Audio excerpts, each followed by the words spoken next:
Hello, film friends, friends of film, and everyone in between. Welcome to the Film Folklore Podcast. I am Jed Props, and I am joined today by Zoe Props. Hey. And the Funk Master, Justin Sound. Hello. We are missing Joe and Chris today. Those guys are missing out because I have a mini game that I came up with that I'm going to play with Justin and Zoe here. The idea, I guess let's call it Find the Fake Title. And I'm going to give y'all a genre and 3 movie titles, and y'all have to guess which title is fake. And since we're recording right before Halloween, I thought to, even though it'll release way after Halloween, but who cares? I thought to go with horror titles for this. You guys ready to play? Lay it on me. Lay it on right, me. all right. The horror. All right. So let's see. It's not a horror movie. That's not a horror movie. Well, it is if you With think the about right the soundtrack. rapiness of it. Yeah, with the right soundtrack. Fair enough. Yes, Matthew McConaughey is creepy as hell in that. I get older and they stay the same age. Yeah. Oh my God. Now it's in my head. Party at the tower, 2 kegs. Be there, be square. All right. So here's the titles. The first one is Attack of the Killer Manatee. The second one is Please Don't Eat My Mother. And the third one is The Day the Pussy Growled. Okay, so what's the story here? Is one One real? is fake. One two is are fake. Two One are is real. fake. You got to find the fake. It's almost like a Price is Right game, but with movie titles. I'm gonna go with Manatee is fake because the pussy one sounds so stupid and made up that there's no way that it is. So I'm gonna go with Manatee. Okay. All right. Justin? I kind of agree. I feel like the pussy one could probably be some kind of what do they call it? That grindhouse style. Oh, yeah. Horror film. Mm-hmm. And so So What was the other one? Something about a mom? Please don't eat my mother. Don't eat my mother. Exclamation point. Not a question. Oh, that's not a question. That's the fake one. They didn't put a question mark behind it? It's got an exclamation point. All right. Well, I will reveal for you guys. I should say I was very good at the board game Balderdash. The answer is The Day the Pussy Growled. God damn is the it. fake title. So the dumbest one. Yes. I'm going for the obvious one. So to start with Attack of the Killer Manatee, this is a real movie. What would y'all guess outside of the obvious, a killer manatee? It's I want to say that it's basically Free Willy, but his like evil cousin, or Free Willy gone bad, and it's a sequel. It's Free Willy was his origin story, and then the next one is Attack of him. I don't think he's a manatee though, but whatever. I don't know my fish groups. I don't know my fish too good. No. I think it's a documentary on SeaWorld. Oh my God, that would be great too. Better. It has all the like horror tropes. So this is the synopsis from IMDb, the Internet Movie Database for anyone that doesn't know it. Great resource if you love film. All right, so the plot of this says teens, of course, because teens are always getting murdered. Classic horror. Teens on a camping trip find the old road to a boat ramp has been mysteriously removed. They trek through the woods until they find where the road picks up again. When they get to the end of the line, they find a nuclear power plant now stands in the once pristine wetlands. They boat out to their island campsite. Strange and mysterious things begin to happen as one by one teens meet their fate. Manatees. Man. Holy shit. Zoe, just go straight to producing. Yeah, that's the one. All right. So, just trying to have a little fun, everybody. I hope you enjoy that. We're going to do it every now and then. And I also needed a little bit of a segue. So a lot of low-budget horror movies have very creative art departments because they have to do a lot of work with very little typically. And do you know why I said that? What? That's because we have our first art rep here. That's right. That's my segue. And without further ado, So I'm like, what? let's welcome Rachel Art. Rachel, welcome. Welcome, Rachel.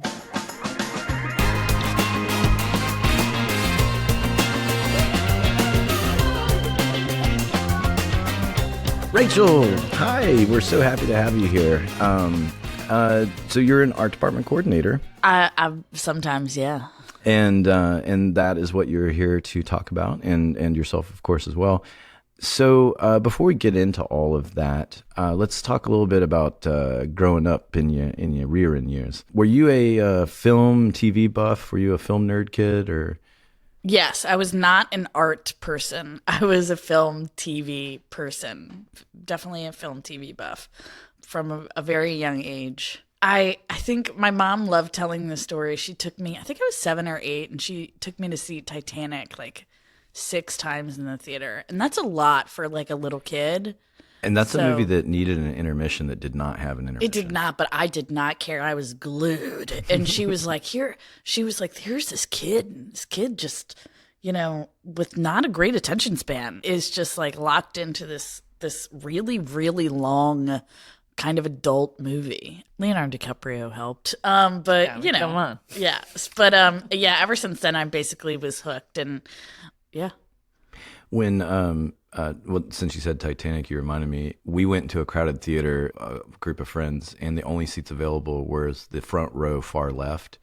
So that was my first experience watching Titanic. Oh my gosh. I kind of hated Titanic for a while because of that. Oh, I'm sure. And it was really the fact that like I watched it from a weird angle and your neck is just stuck in a weird position, because that sadly is before all the fun seating kind of came into the movie theaters. So that was the old school seating. And it was like the very early version of the stadium seating.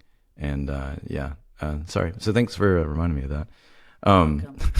Got it. You sunk. She didn't. Oh, I see what you did there. Rachel, when you were getting into your adult years and when you're going into school, were you a film school person, or were you kind of pursuing a different career? How did you get into the industry?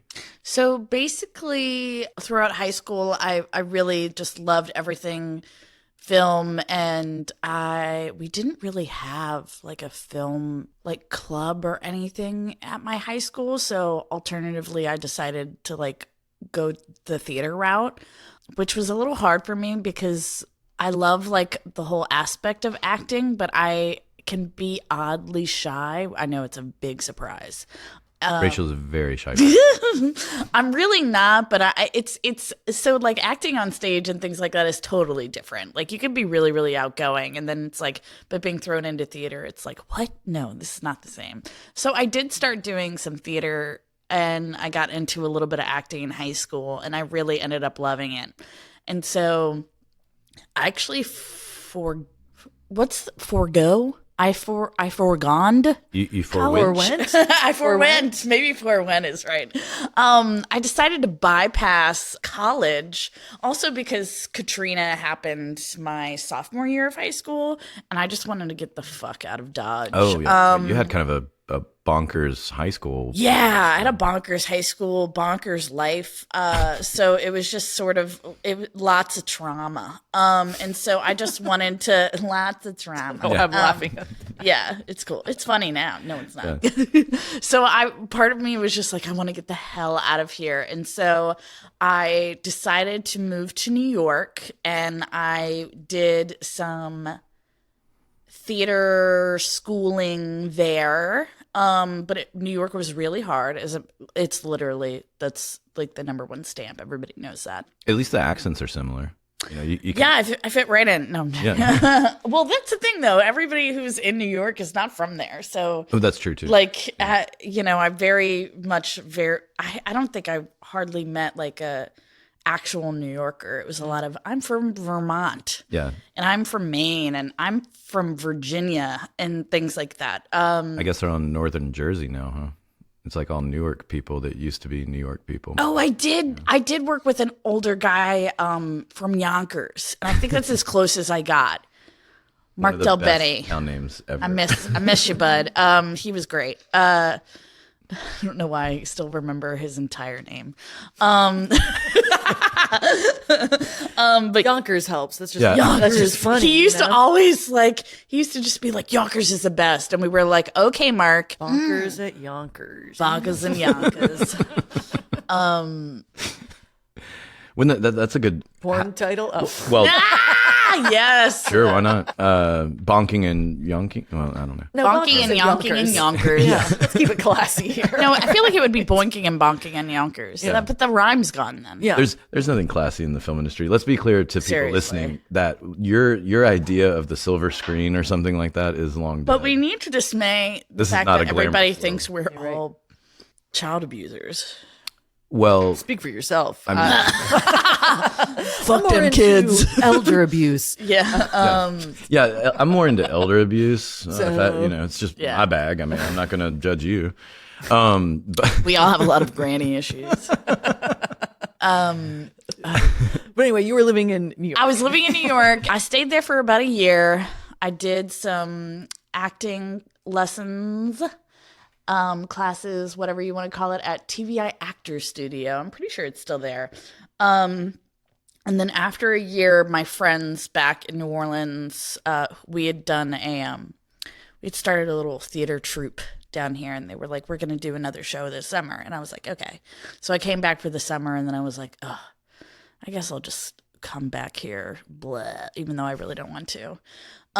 So yeah, that's basically what happened. And then I was like, okay, I guess I'll go to UNO and University of New Orleans. yeah, University of New Orleans, UNO. Alma mater, by the way. Yeah, and get my I'll go to film school. And so because I had always wanted to go to film school, but I really was hoping to be able to go to film school up in New York, but it just didn't really pan out. I didn't have the money for it. It just didn't. You do save a lot of money going in state to film school. That was my whole plan. I was Yeah. going to live there for a year and then qualify for in-state tuition at one of the city colleges in New York, because New York has a bunch of quote city colleges. And they're really great. Like, I would never be able to afford like NYU or anything like that, but I was hoping for something. Yeah. Just to get out of New Orleans. I love New Orleans, but it was just, Katrina trauma. I just wanted to get out. So I came back and I got my, was it a BFA? No. A BA. BA. Yeah. There was nothing fine about my degree. So yeet that F. And I got a BA and I was a film major. And yeah, I got my degree in film. Now, when I was at UNO, part of graduating, you had to do a mandatory internship. Was that still a thing there? No. That's a bummer, because that is literally what got me to where I am now. Like, I went and worked for a commercial production company, and James Rock, shout out to Rock, I worked with him on a Zatterns commercial. Then Runaway Jury, I came on as a background extra and saw him, and I said, do you remember me from the Zatterns commercial? And he said, yeah. And I was like, do you need any help? And he was like, yeah, sure, what's your number? And that was it. And so then that's how I got in. So I say that to say it's a shame, because that's a very important thing that I feel like should. I'll call you now. I'll make this work. No, it totally is a shame, but I'm not going to blame UNO for that, because again, big old bummer. As I was in the last 2 or 3 years of my, by the way, I was there for 5 years. It was an accident. Hey, 5 years is the average now. I know it is. That's not. So this is really stupid. I think you have to have like this is not the correct figure, so don't come for me, but I think it's like in order to graduate with a bachelor's, you have to have like 130 hours of credit, something weird, something around that ballpark.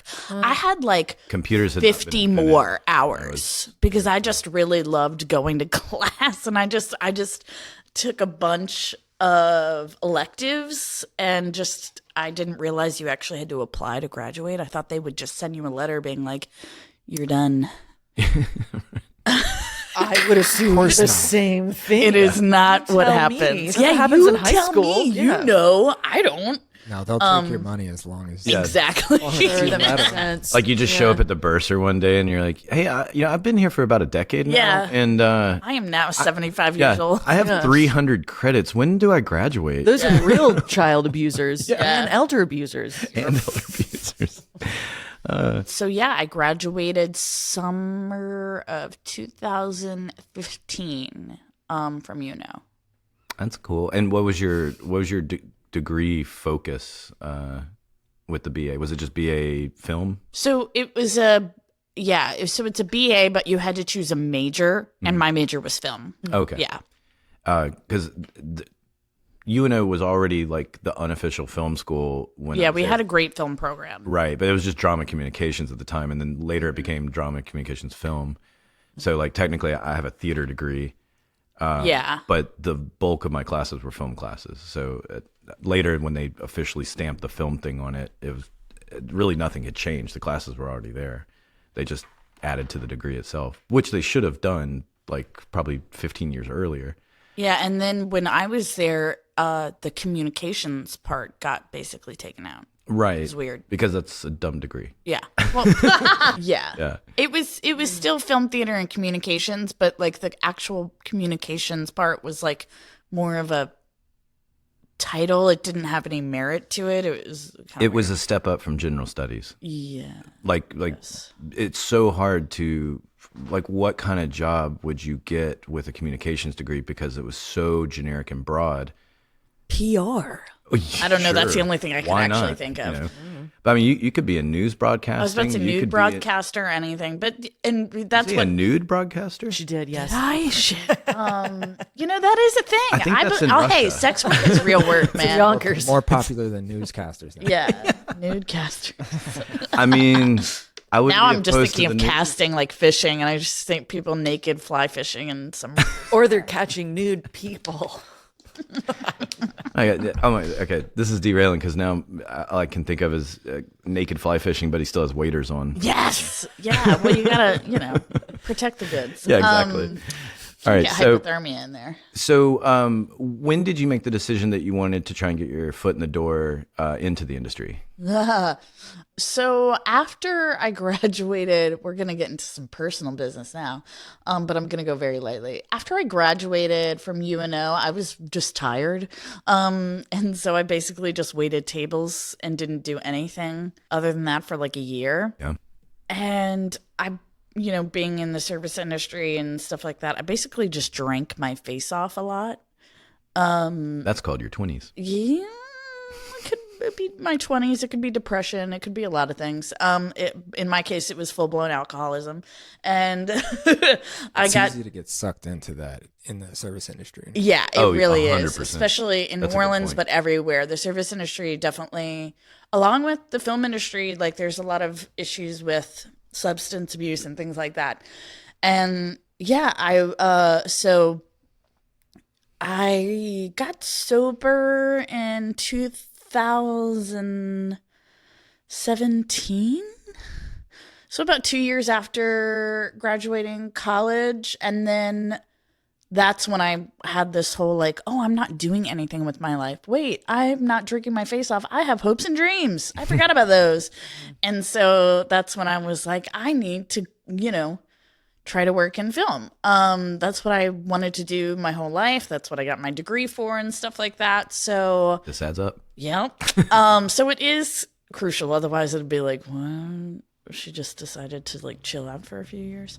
So yeah. And then I had a lot of friends and acquaintances from UNO, and a lot of them were working in like film and television. And that's another great part of social media and Facebook and things like that. I was able to like reach out to old classmates and stuff. And one of my favorite old classmates, Rebecca Lorea.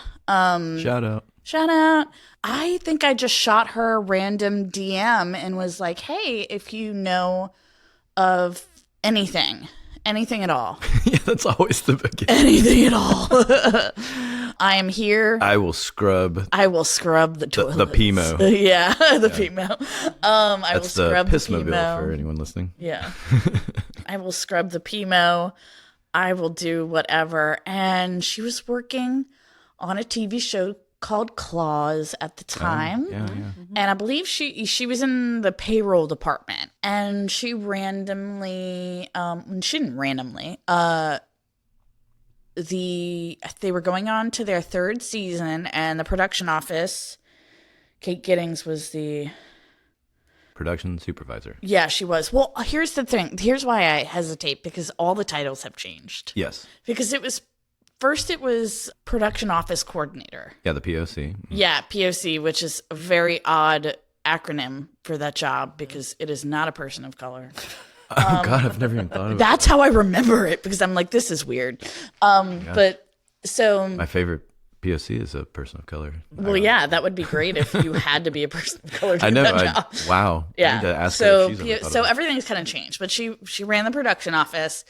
And so I gave my resume to Rebecca. She passed it along, and Kate was really nice. She called me, we talked. She was like, "You sound great. I love you, but I just need somebody with more experience," because I hadn't had anything Right. besides like film school. And then somehow, some way, my resume, which wasn't a resume, it had nothing on it, got landed in the lap of Kelly Mills, who was the Shout art out Kelly department Mills. coordinator on Claws, and she needed a PA, a production assistant in the art department, and I got the job. Yep. Entry-level art department job is the art PA. Yep. No art background at all. I think she was like, "You're a warm body." Kelly's also Kelly, like me, has a service industry background. And so I think that was another reason she hired me as well. Cause she knew that if you had a, service industry, and I'm the same way, if you're able to hold down a service industry job, you fit pretty well into film because it's long, grueling hours.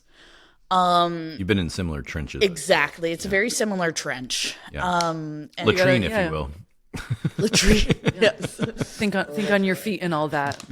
Transferable skills. Yeah. People treating you like Multitask. absolute garbage, and you just having to smile.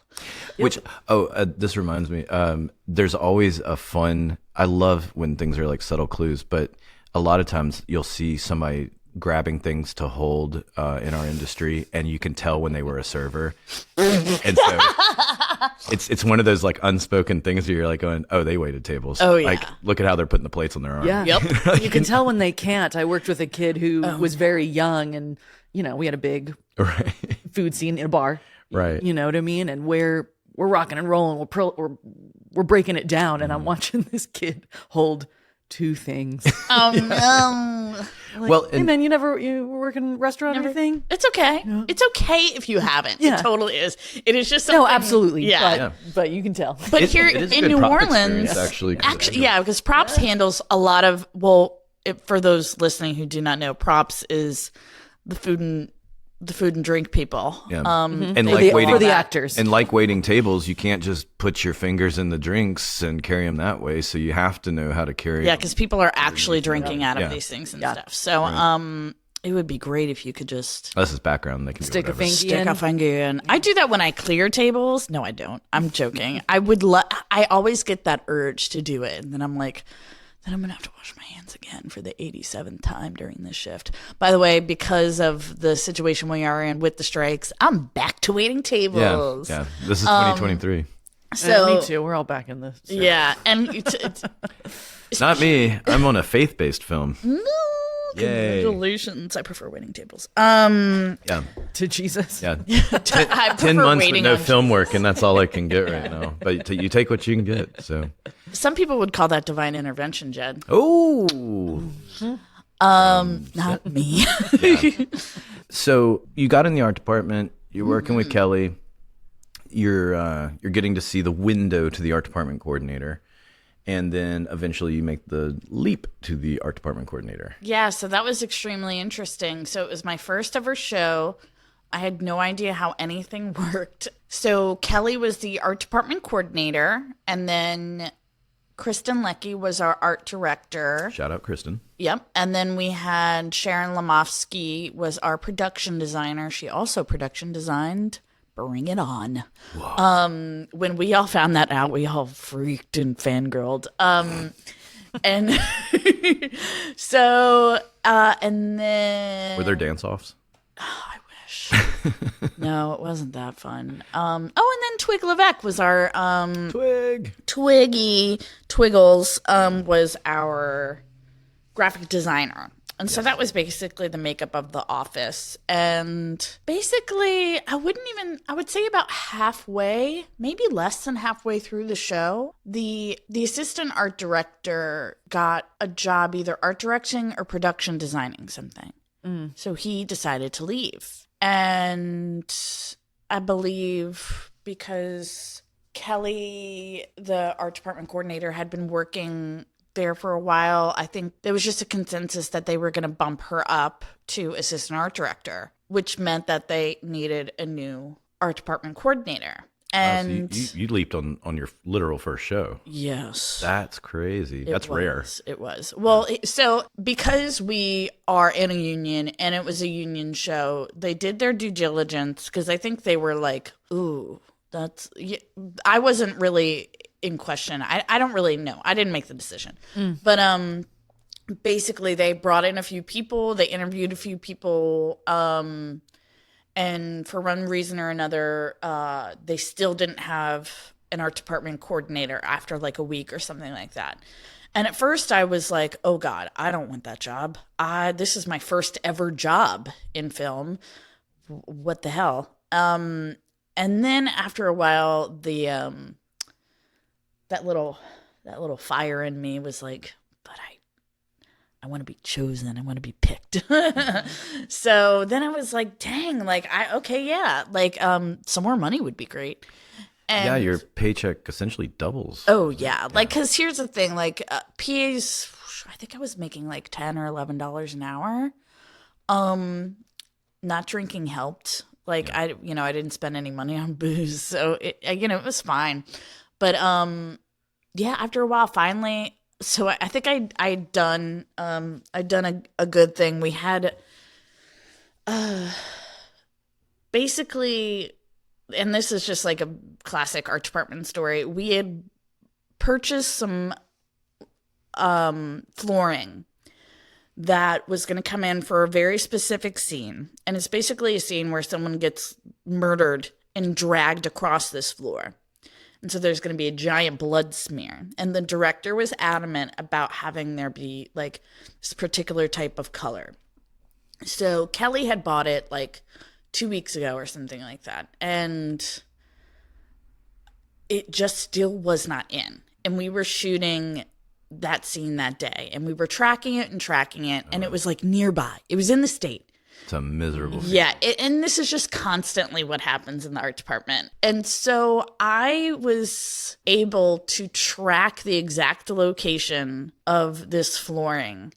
And then finally, I mean, we were on like this is so glamorous.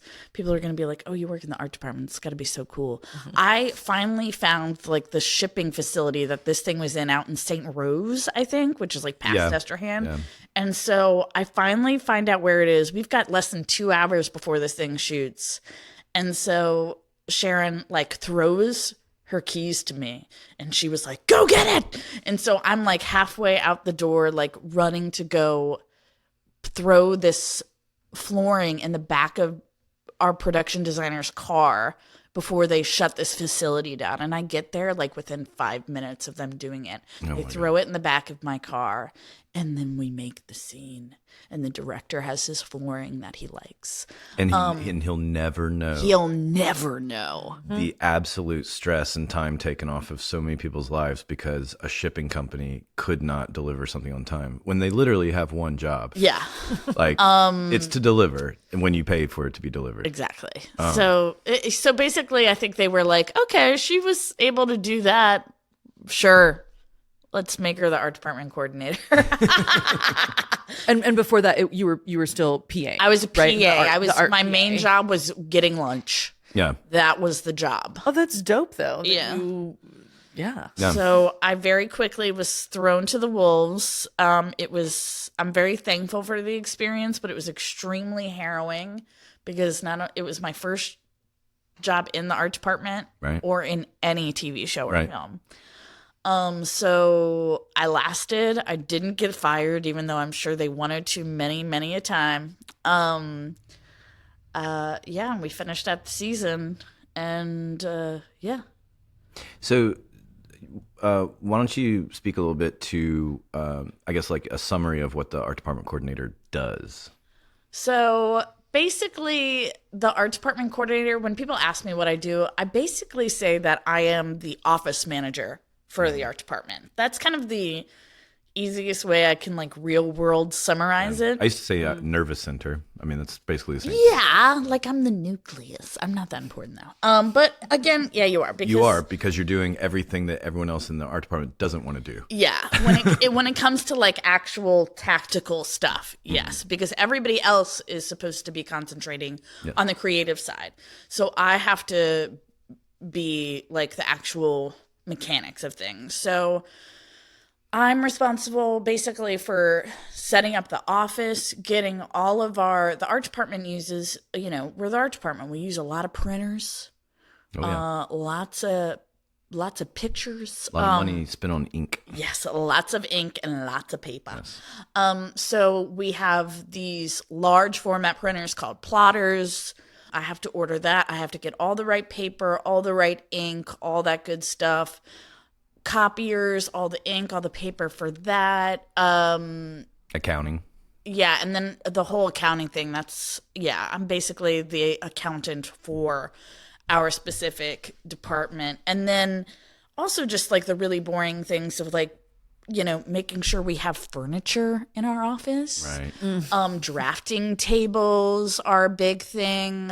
Every single time I work in an art department, someone, either the production designer or somebody is like, I have to have a drafting table, and they never use it. Oh my God, that's true. It's so annoying. So true. They need to know it's there. It's like they want Yeah, people to exactly. know that, fancy drawings are happening, but they're not. I will say Sharon definitely used hers, but there's been many a times where I've worked in the department and it's just, everything is just on computers now. Yeah. And so there's just Less not a and whole lot less of reason. hand drafting going Yeah, on. lots of less It is than a dying art. Yeah, and so if people listening are like, what the F is hand drafting? So in the art department, you have a number of different people doing specific jobs, but one of them, the really important one, is a set designer. And they're basically the architect for the person who draws up the plans to build sets. Yeah. When you think about an architect's plans, I mean, basically. Exactly. It's Like just blueprints. yeah, Think of it's blueprints. film. That's what we Yeah. mean by drawing. So they're literally there every day drawing blueprints. And then once the drawings are done and approved by the art director and the production designer, they go off to the construction department. And the art department and construction department work basically hand in hand. And the construction department is, they build it. So yeah, basically think of like, what's a famous set piece from a movie, I guess? Like, what was that spinning hallway from that Inception? Okay, so that whole thing was designed by An art department. yes, that's the art department who deals with that. Obviously, it's weird because Christopher Nolan's Christopher Nolan, but Well, the director and the writer will maybe have their input on what they're envisioning. yes, and the I art have a funny department, story about that. They have to bring it to life. Yeah, but the set designer will. And I worked on. I guess it's now called 65, that Adam Driver dinosaur spaceship movie. Oh, yeah. Yeah, so we had to design a Kasachi spaceship. Forest, right? Yeah, we designed the big set piece that we designed we had so many I'm blanking. Is it set designer? No. What? Yeah, set designer. You're talking about drafters? Yeah, basically, yeah. drafting? I just throwing so many terms out there, and now I'm like, what am I talking about? So yeah, we had I think at one point we probably had 8 set designers, aka architects, on that show, designing this very intricate spaceship. Oh, yeah. And then our construction department builds it. I help purchase materials. the construction buyer purchases materials, and then the scenics will go in and make it look super pretty and realistic. And that's basically like a nutshell of what they do. And then, of course, we have our graphic designer who that's another main purpose of my job. So if you're watching a movie and you see any type of graphic anywhere, 9 times out of 10, it's not original, like to the location. It wouldn't be original to a set. Mm-hmm. Sets don't exist. We make them. Right. But to a location, 9 times out of 10, we completely invent them from scratch. We get them manufactured, and then we put them up at the location. Yeah, and we should mention that it's the cousin department, the set decoration department, and so it's the set dressers, sometimes swing gang. That's a conversation for another time. But y'all are handing off to them, then they're putting up the decorations on the wall and things of that nature. Yeah. So our department, even more closely than the construction department, we work hand in hand with the set decorating. And set decorating is literally kind of just what you would think. It's putting everything into the space that you don't pick up and walk around with. So rugs, chairs, curtains, chandeliers, vases, sconces, so many sconces. It really is. That's a lighting fixture that is stationary on the wall that does not move. Yes. Sometimes you love can, a sconce. well, sometimes you turn them so that the hidden door will be revealed. Oh, yeah. Classic bit. Yeah. All sets have them. Yes. But in that wear an ascot when case, you do it. Jed, It's like Fred. wouldn't that be a prop? No, and actually that's a great question. Or would that go to Because it's still a sconce, it would still be on the wall. Now, there are some decorator type people, some art director type people that maybe aren't as seasoned as others, and they will be a little too literal. Well, they might say like, well, the actor opens the refrigerator to go rummage in it, so the refrigerator is a prop. And you're like, well, it's also a furniture piece. It's an appliance. this is where I think fights happen. Oh, yeah, the because sconce with that logic, prop. Yeah. every doorknob would be a prop. I feel like at some Yeah. point everybody's going to try to like punt this sconce to special effects. Yeah. Oh, actors walk on floors. But Maybe if an props does the actor, floors. if an actor is called to rip the sconce out of the wall and then have it Oh, and for the rest use it of as the a movie or weapon. show, Yeah. They Well, fight then with it's the prop. stunts. Yeah. Well, no, well, it's yeah, a well, it'll be prop. prop. It's a prop, and then you have Yeah. matching rubbers. Yeah, we made make a rubber for the one for that. fights. You are All right, it's a talking prop about now. stunts. Yeah, Yeah, now it's a now. prop. Now So it's a prop. basically everything is a prop. So yeah, there's all Made kinds me of so tired. Just hearing that. So that was definitely a big learning thing. Like on my first show, I was like, what, because that's the thing. There is no handbook. There's definitely things where everybody can be like, no, this is props or this is this. But there's always gray areas. We had there was a disagreement on a show I was at, and it was whose job it was to get the wallpaper. Whose wallpaper gate. Oh my God. And here's the thing, it varies from region.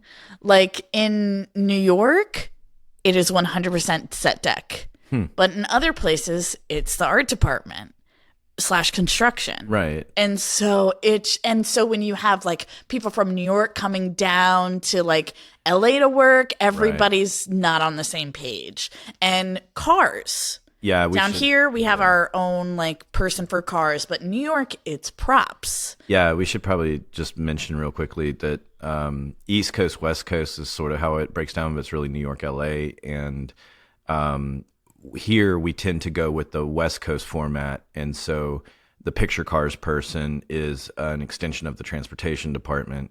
Props doesn't do anything other than maybe we put license plates, we put a Decals, computer in yeah. a cop car and that kind of stuff. But if you're East Coast and going by that, as Rachel's saying, then Props does handle the picture cars. They wrangle the cars. Obviously you're staffing a lot more people, but F that. yeah. Well, we dealt with it for the first time, to Rachel's point, on Mike, the Mike Tyson Hulu series we did. Oh, yeah. Because we did part of it in New York. Oh, that was a whole big because half of our crew was in New York. Right. So we were kind of going to your point of confusion. The New York It's and very New Orleans messy. crew were So did you do picture cars? Was it just like grandfathered in? No, to we props? worked in tandem with the New York Yeah. props people, Oh, and interesting. and yeah, it was a interesting experience. I to your kind of yuck comment, that it's a whole new headache that you normally don't have to deal with. So Yeah. I love the picture cars people. Yeah. I picture cars. So, and then when it's not a New York or LA thing, it somehow becomes an art department thing down here. So we do have what we call a picture cars coordinator. And you would think that that person works in tandem with Transpo, and they do sometimes, but also depending upon your director, your production designer and stuff. On the last show I worked on, I had to work so incredibly closely. We have this great guy, his name's Mike Schlomberek, and he does pretty Shout out to much shout out to Mike. He does pretty much all of the cars. I don't think I've worked on a single show where he hasn't handled picture cars. There are other guys, but yeah, lately, it coincidentally, because you and I have been on similar things lately, so I don't know if I'd want to, like, I'm sure other people are great, but I just so know how Mike works now that I don't want to have to figure someone else out. Because Funny, on you the, threw me by saying his last name. I'm like, Mike, whatever. Oh, it's a good name. And then picture. I'm like, oh, Mike Picture Cars. Mike I know Picture him. Cars. Exactly. I know him by, like, I love His birth calling name, him Picture by Cars. his whole name, because people who are not from New Orleans are like, excuse me? yeah. What did you just say? Schlomberek is a very sort of New Orleans name, I think. And so I love just saying that, because I feel like I'm like, yeah, my friend Mike Schlomberek. Yeah. There's got to be 5 or 6 C and 8 CHTs. And Yeah, it is. I could spell it if you really wanted me to. But yeah, Mike's a great guy. He's an older guy and he knows his cars. But on the last film, one of the last films I worked on, it was a Richard Linklater film, and That was 10 months ago. yep, Rick didn't have a massive. I don't want to use Rick and hard-on in the same sentence. Oh, okay. So certain directors have massive hard-ons for, I need the car to look exactly like this, or I need, he was a little bit more relaxed. He was like, I kind of want it to look like this. And so that's great. Cause then, you have things to work with. We're not like shopping all over Timbuktu for this very rare, very particular type of car that probably doesn't actually exist. And so I was given general notes that were from Rick, given to the art director, that were then just given to me. Yeah. And so I basically had to coordinate with Mike all of the cars, for that whole show. The surveillance van, by the way, you're gonna love this. Oh God. The surveillance van showed up on the show I'm on currently, and we immediately recognized it. Oh, I bet you did. So we sent a picture to Bruce, the production designer from the Linklater show. Oh, nice.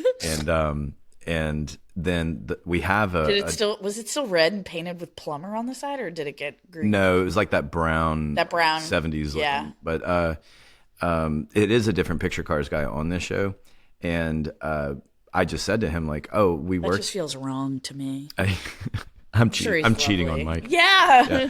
But we told the picture cars guy, we're like, we just saw this on the last thing we did, which was 10 months ago, sadly. But and I told him that we'd turn it into a surveillance van, and he goes, I have like 3 surveillance vans. Why don't y'all call me? I'm like, well, technically, I didn't know who you were till this show, but also I'm not in the art department. Right. I'm not doing picture cars. Yeah. Well, here's the thing, that van was Jimmy rigged to the end of its life. Mm-hmm. So It's still trucking. yeah.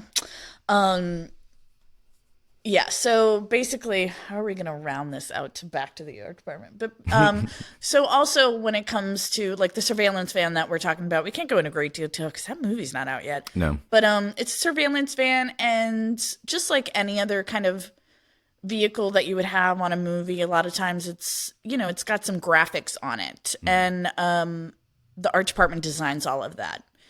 And then we either give it to the scenics to paint on there, or one of my favorite things to do is we'll send it to a graphic shop, get some magnets made, get some peel and stick vinyl and stuff like that, and just slap it onto that car and stuff. As an art department coordinator, sometimes I have a tendency, as my job, I'll just get things that get left over and that no one else has time for. So doing like a picture car schedule or things like that, and doing a breakdown of picture cars happens to be one of them. Art department works very, very closely with what we would call like a third-party vendor. And that's basically because nowadays, I think back in the days of studio systems, way, way back when, like probably 30s and 40s and stuff, like big studios like Paramount would have their own graphics like departments and prop departments where they would build and manufacture things. They still do to a certain extent. They still do. I think Warner Brothers is it Warner Brothers that has its own? Like? NBC Universal still has a giant print shop and everything. And I'm not sure about Warner Brothers, but I believe Paramount still does. Yeah. So a few of the big ones still do, but things are not just filmed on studio lots in Hollywood. We have to outsource a lot of that production, which goes to our lovely friends who own graphic shops. So a few that we work with locally are Vivid Ink. Shout out. Uptown Graphics. Shout out. What's up, Lindley? Hey, Lindley. He sent me an email not too long ago. I miss him. Then we have OPA.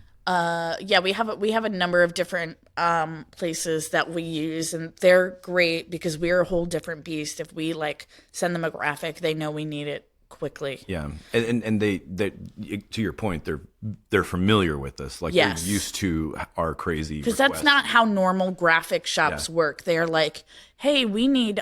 If I send 500 T-shirts for this event happening in 2 months, that's usually how the world works. The world of film and television is totally different, and lots of rush fees. Yes, that's why Uptown Graphics nickname is Rushtown Graphics, because Lindley knows the name of the game, and so they've acclimated to us really, really well down here because the film industry has been such a major player in New Orleans for a while now, and I've worked in other smaller towns, and it's like that's just not how things are set up in other places. And so when film goes away or is in a lull, it hits our friends in these graphic shops really hard. And we also have a number of prop houses all around the Gulf Coast and inside of New Orleans and stuff. And so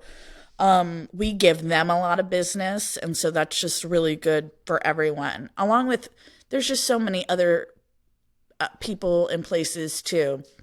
You're bringing up a very good point, and because we need to kind of start winding down, but that's a really solid point that you're bringing up, is that coast to coast right now, it's not just industry workers that are hurting, it's the businesses that also prosper because of our existence. And so that can affect anything from hotel bookings, restaurants that you're getting your takeout food for all your office lunch orders. I mean, it goes across the board in all the various ways that we that's been a big political fight whenever we have to, because we're in tax because it's kind of an unstudyable or unrecordable impact, but we being in the business and in New Orleans is such a small, big town. So we are able to see it more than I think politicians would, but we see the impact that the business that we're working on brings to the city, because once like things start to shut down or slow down, our graphics companies are emailing us and being like, hey, what's going on? Like, because they do rely on that business, and it's so good for them, and it's good for New Orleans. It's good for the New Orleans economy. And even I can just think of just all across the board, everybody's like, well, I don't see any of this money. And it's like, but you really do.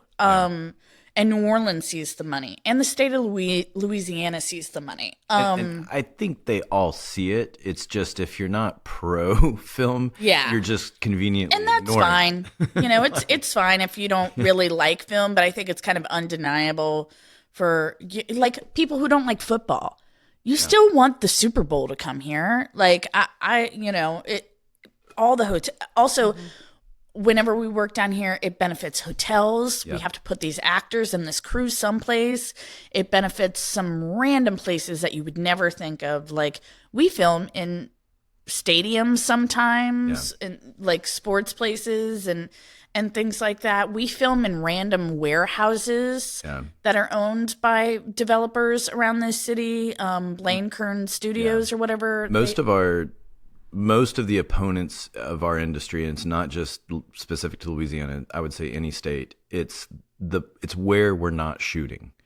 So like here in Louisiana, Northeast Louisiana, Monroe, something like that. And I'm sorry, Monroe, you're a boring place. No. So we're not shooting there because you don't have a good airport. We're not shooting there because you don't offer a lot of amenities that a place like New Orleans, which by the way, doesn't even get the majority of money from the state coffers, which is ridiculous. Baton Rouge does. I hate all of them. You need a certain amount of infrastructure in Right. order to And New support Orleans has the infrastructure. a film or TV show. And I'm not saying you need a ton. Ironically, need better something. than the New Orleans infrastructure. Yeah. But, obviously, I don't, like if you're filming in New York, 9 times out of 10, you're going to film in New York City and not in Yonkers, even though clearly from this episode, we love us some Yonkers. I Did don't we think I've make a ever full been. circle there? I think we might have. Yonkers. Yeah. Yeah, but basically that's me in the art department. I do a lot of random stuff. I do not have an art background.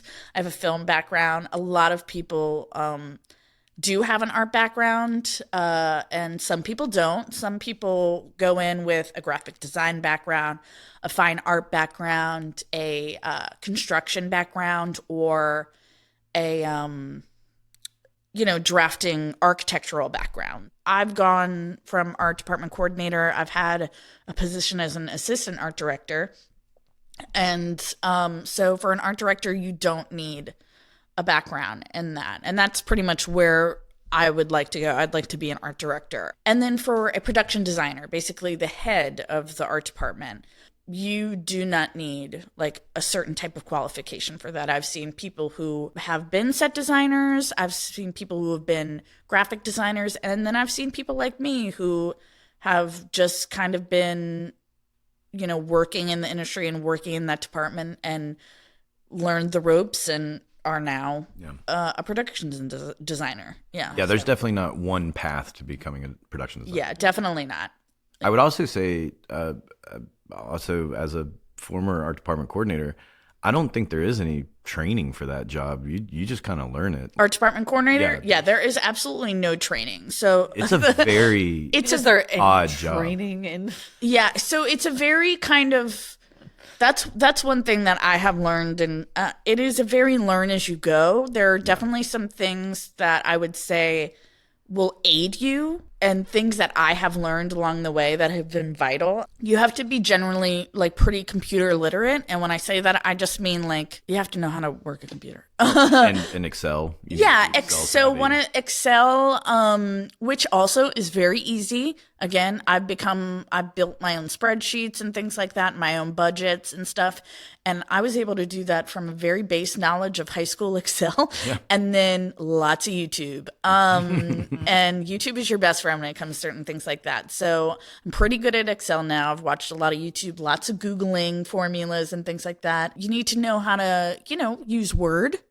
That helps. And just general computer stuff about like converting certain things into PDFs and JPEGs and whatnot. And I'm telling you, all Googleable things. Yeah. And then We love Google. we love Google. Shout out to Google. Shout out to Google. This podcast is sponsored by Google. No, it's not. One day. One day. So yeah, lots of Googling, lots of YouTubing, and then things I have developed along the way that I have found valuable that not everybody needs to do, but I have done. One thing, I work very heavily alongside the accounting department, and I am not an accountant. And so I finally just went over there one day and I was like, explain this to me. And if you've ever met an accountant, oh, they will. Yeah. They love it. It's like nerd lingo so hard. And so they will let you know. And so now I feel like I understand the accounting part of things so much better than I'm pretty sure I've worked with people who have no idea what they're actually doing. Because we have things like purchase orders and check requests and cachet, and it's all very, and a lot of people don't know how any of that works because you're not an accountant. But and it's gotten so bureaucratic. I mean, that's something that's changed heavily is the amount of paperwork, because our industry has become an accountant's world. Yep. And where you also see accountants becoming producers now, which is not something you used to see. But part of the thing of them like dotting the I's, crossing the T's, so to speak, is that the paperwork has gotten insane. And so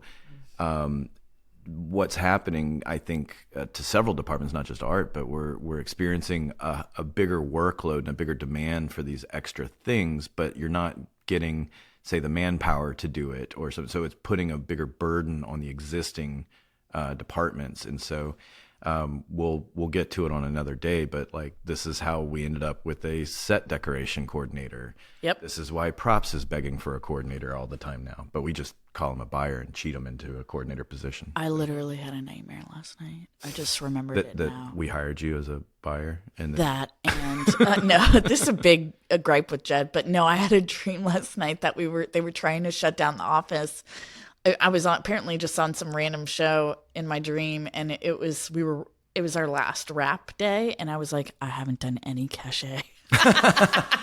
Oh, you had a work nightmare. Yeah, I had a work nightmare. It's so funny. They're so you saying that stressful. just reminded me. So cachet is basically we use credit cards to buy a lot of stuff, but Our you have to P-card go purchase in card. and you have to reconcile stuff, and basically you have to have receipts for everything. But it sounds sort of easy, but it's You have kind to of upload the receipts. yeah, it's a very arduous process. And so I had a dream that I had worked an entire show last night and didn't do a single bit of cachet. Oh my God. And I remember thinking, how has no one come to me and been like, where is your cachet? Because usually you have to turn it in at a certain time every week and stuff. Yeah. And so that is another massive part of my job. I have to do all of that accounting paperwork. Because that's how they're reconciling the cards, to clear off charges on the card so that you can keep buying. Yeah, I can't just run up a giant. Yeah, exactly. There's a limit.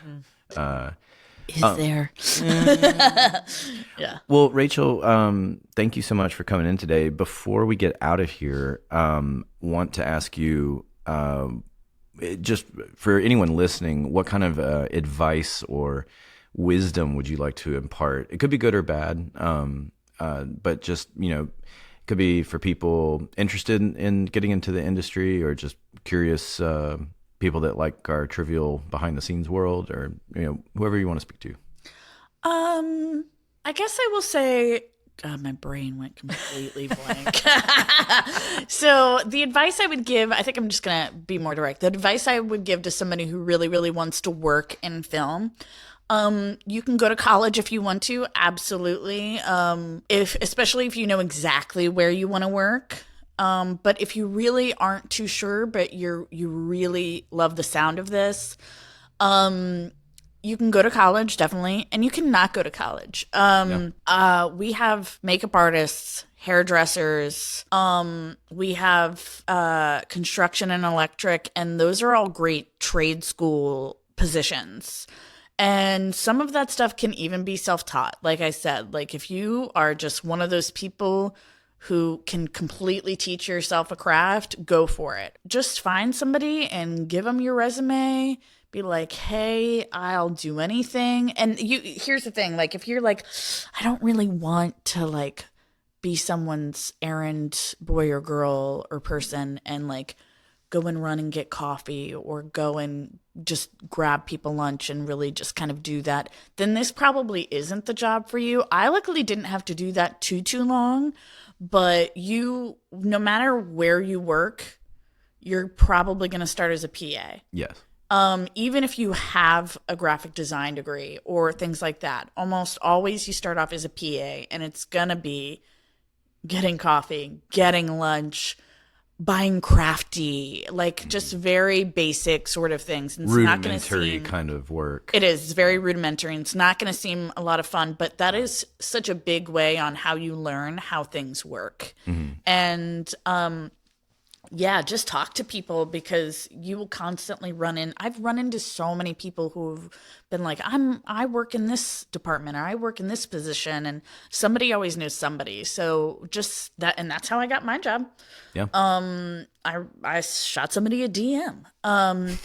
You slid into I somebody's slid DM? into some DMs. All right. All right. So yeah, it's totally achievable. Be prepared to work really long, hard hours, but also do not be afraid to set some boundaries, because it's just movies. We're not saving anybody's lives. We're supposed to be making movies. It's supposed to be fun. It's Yeah. supposed to be fun. So yeah, I think that's my word of wisdom, if you want to call No, that's great.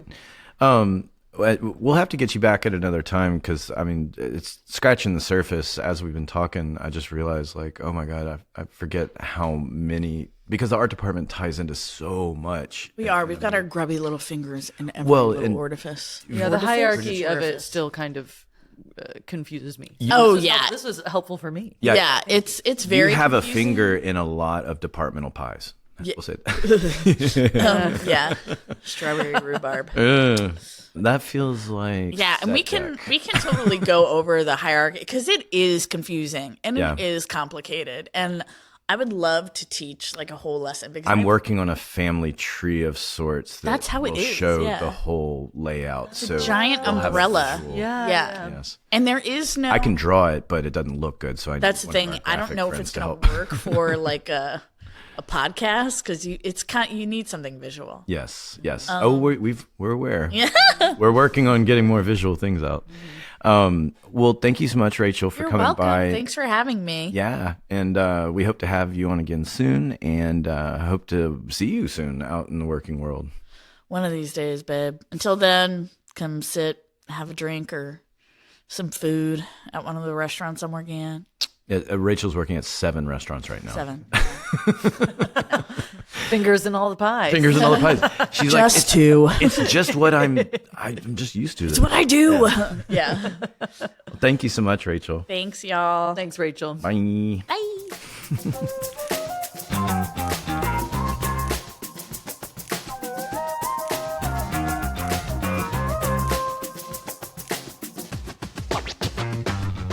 Oh my God, I'm so happy Rachel was here. I just need a soapbox moment. I used to be an art department coordinator, and when I did it, there was no established rate back then, and it's one of the reasons I moved on from it. And now there is at least a rate in place that didn't used to be there. But it used to be one of the most painful things is every single show you had to renegotiate your rate. And because you're in a negotiable position, because you're kind of in a middling position in a department, you were always prime targets for unit production managers that do the hiring or line producers to try to whittle you down to your minimal that you'll do it for.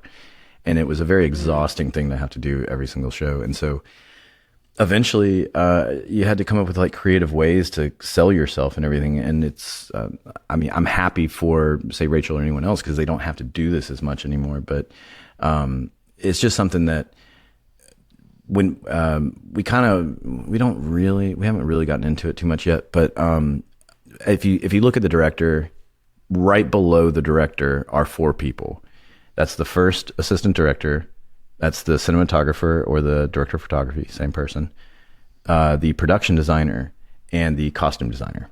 So they're all on the next tier down from the director. In that group, the production designer is the top of the like art department umbrella, as we know. That person typically has the least clout of those 4 people to fight for the department. And there's a lot of reasons for that we can go into another time and maybe get a production designer on, but that's kind of a tough question to ask them. Why do you not help us? Yeah. Why do you hate us? We are your people. But yeah, it was always a difficult thing because you didn't have anyone go into bat for you. So you're always alone to fight for these things, to then go work for the person that's not helping you in that regard. And so it was always a very difficult thing. So anyway, I bring that up just because of the changes that have happened now. And then also to kind of mention real quickly that, in more recent years, there's been a lot of talk about gender disparity in pay and things like that. And this is where, again, being much more pro-union people, scales are how you have equal pay. Actors, for example, you hear about maybe, I don't know, that's random. Matt Damon got $8 million on this movie. And then, I don't know, Kate Hudson, sure, why not? She's she's number 2 on the call sheet and right behind Matt Damon. And then you find out she got $500,000. And wow, that's pretty ridiculous. But obviously we don't have those kind of issues because we also don't make millions. But it's just one of those things we don't have to think about because it doesn't matter who you are, what you look like, or anything like that. That job has that scale in place. And so that's something I think important for us to mention because it's a pro thing about our industry. And we were doing this way before it became a topic. So everyone pat yourselves on the back if you work in the film industry. Anyway, getting back to Rachel and art department coordinating, sometimes called art coordinating. What did y'all think? Frankly, that was great for me. The art department hierarchy kind of confuses me. Anytime I've asked, it's been kind of muddled and not very clear. So that was clear and informative. And I kind of needed that because I'm sometimes speaking to people. I'm like, I know you're in this world. I'm not sure exactly what you do. And I can't ask. I don't want to be disrespectful either. Oh yeah, for sure. I can't ask, hey, what do you do?